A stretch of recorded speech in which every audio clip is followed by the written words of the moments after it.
dawladda asaliga horeba forba tafeefa laga dhisi maamulkii horeba haddii marda cadaalad aan hayna ma naqada korda maadaama dadka Soomaalida qaarna la qadayay oo qaarna ardayda wali fadayeen qaadeen ma taawiya intii cadaalad ardayda ka dhismado albawle aan yiri halaalem dhalaasay horba kin sheegay gudamada horba kin sheegay albawle aan yiri halaalem dhalaas wala asalkii hore aburki bas asaay ma ila away hatta intii ardayda hatta tanqada la hel kor garsoorka ma away ma galay garsoorka hatta geega ma jarway garsoor la aamino kor ma jarway ma galay lanki fadaa isku hiridoohay madii lanki liiri geega meel ardayda la dacwooda online lanki dacwooda arintii la lish dhiibay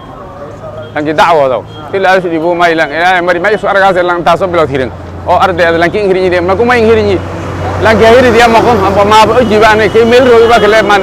ojigale ما تاوي يا وين اللي كلا يقرصور أنت أرضي نم قانلة قانيان لهلا دولة لهلا دولة هوج لهلا حلوة عليه كلا دولة عدالة أنت لهلا أو دولة دينسمني لهلا أو دولة هوج بدن أو عدالة اللي شقيت أو قرصور اللي شقيت أنت لهلا